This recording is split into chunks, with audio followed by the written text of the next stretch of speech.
In Burkina Faso, an army officer said on state television that the military had deposed the president. The constitution is no longer in force.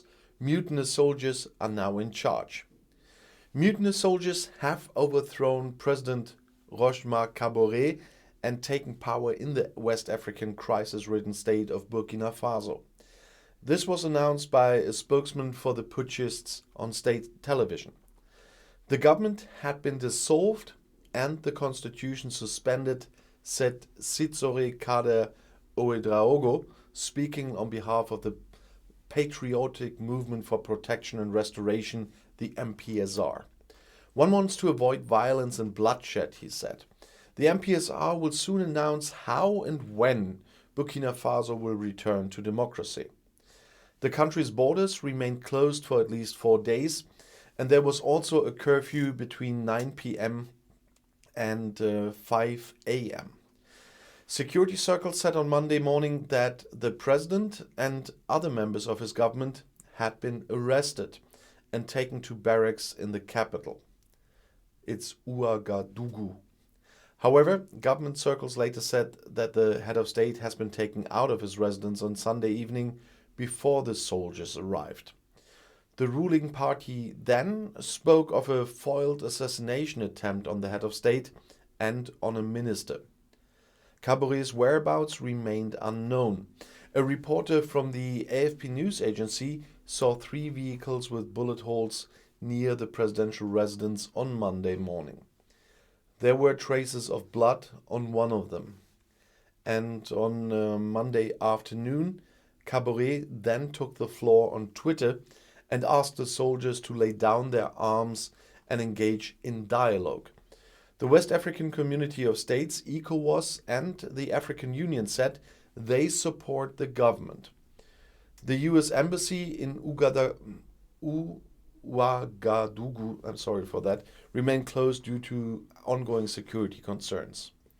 In the evening, the European Union called for the immediate release of Kaboré and other detained members of state institutions. They also called on the security forces and military to assert their claims non-violently and to remain true to their primary task of protecting the population and defending the territory. One appeals to all actors to keep calm and exercise restraint, it said in a statement by EU Foreign Policy Chief Josep Borrell. As recently as mid-January, the army had accused and arrested several soldiers of a coup attempt. But even among the people, Kaboré was by no means undisputed. On Saturday, hundreds of demonstrators in the capital demanded his resignation. Burkina Faso is in a serious crisis, mainly because of increasing Islamist terror in the Sahel. Many militias, some of whom have sworn allegiance to the Islamic State, to ISIS, or the terrorist organization Al-Qaeda, operate across the borders of Mali and Niger. More than 1 million of the country's 21 million residents are considered internally displaced, and resentment within the population, which accuses Kaboré and his government of being unable to act, has increased sharply in recent months. Protracted droughts and famines also plague the country, which is impoverished despite its wealth in gold.